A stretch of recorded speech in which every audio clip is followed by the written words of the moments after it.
Tony Iommi, el cerebro de Black Sabbath, el padre de los riffs apocalípticos, el arquitecto del heavy metal, el guitarrista que perdió la punta de sus dedos en un accidente industrial, pero que curiosamente, gracias a ese terrible destino, creó un nuevo sonido.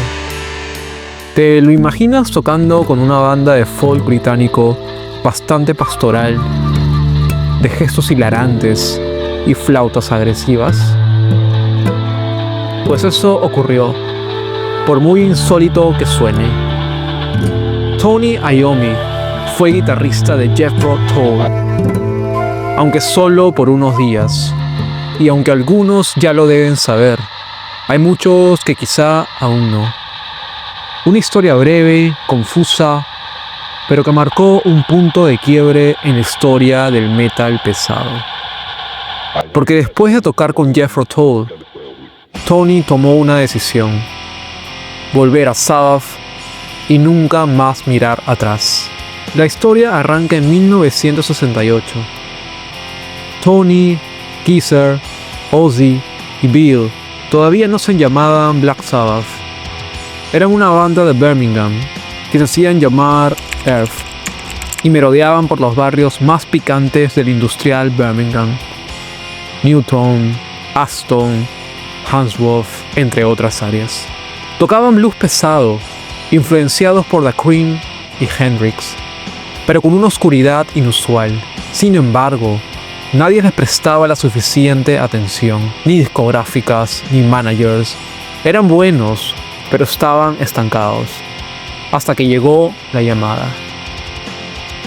Jethro Tull, una banda que ya comenzaba a despegar en la escena londinense con un líder escocés y que debido a conflictos internos se había quedado sin guitarrista. Mick Abrahams se había ido debido a fuertes discusiones con Ian Anderson y necesitaban a alguien. Pero ya. Un amigo de la banda le mencionó a Tony Iommi, ese guitarrista zurdo de Birmingham que tocaba como un demonio, a pesar de tener los dedos amputados. Les gustó lo que escucharon y lo invitaron a sumarse, dejando Earth, o sea, la banda pre-Black Sabbath, por un tiempo. Tony aceptó. No era poca cosa. Jethro Tull tenía un contrato discográfico. Ya habían tocado en el Marquee Club y hasta estaban filmando un especial para televisión. Algo de lo que todo el mundo hablaba en ese momento. Algo organizado por una banda aún más poderosa: The Rolling Stones Rock and Roll Circus, donde también iban a aparecer Eric Clapton, The Who y el mismísimo John Lennon, entre otros.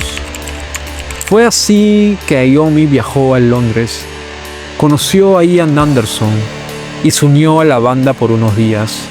Tocaron juntos, ensayaron, incluso grabaron un número en vivo para el especial de los Rolling Stones. Welcome back, everybody, and the first of our delights for you tonight is the fantastic Jethro Tull.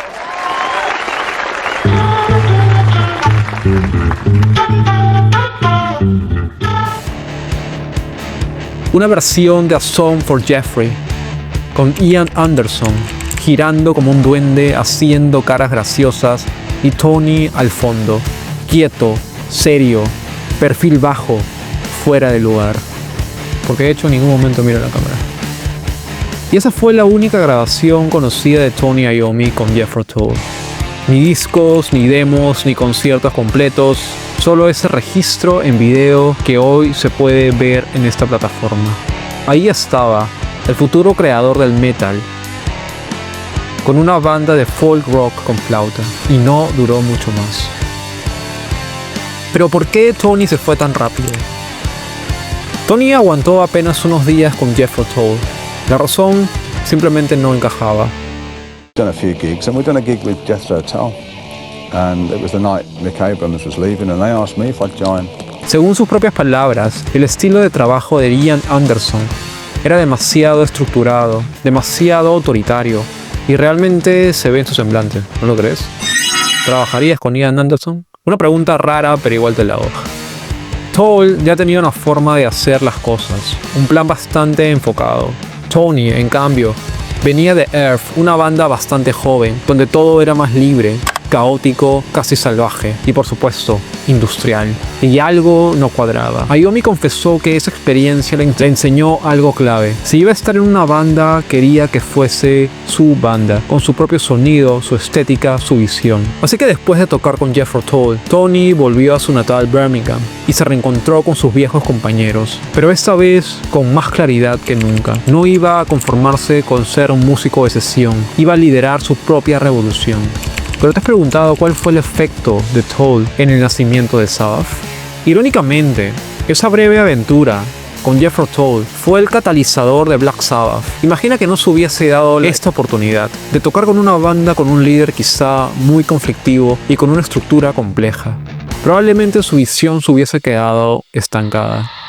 A su regreso, Tony decidió rebautizar la banda.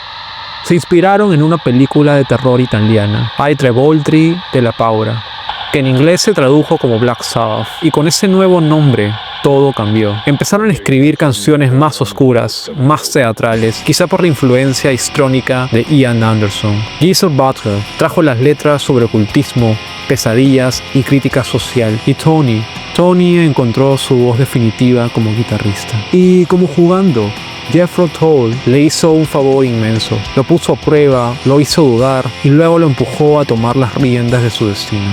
Tony Iommi con Jethro Tull parece una broma del multiverso del rock, pero ocurrió. Fue breve, fue extraño, pero fue crucial y muy necesario. A veces el camino hacia algo grande pasa por lugares que no tienen nada que ver con tu destino final. A veces necesitas estar donde no perteneces para saber exactamente dónde sí. Y en ese cruce inesperado entre flautas, folk y proto metal, nació sin quererlo la semilla de Black Sabbath. Así que la próxima vez que veas Rock and Roll Circus, mira con atención ese guitarrista tímido al fondo, porque aunque nadie lo sabía aún, ese tipo estaba a punto de cambiar el rumbo de la música para siempre. Y ya saben, esa fue otra historia más de Musical Places. Si te gustó, dale like y regálame un suscribir, ya que no cuesta nada. Cuídate, nos vemos.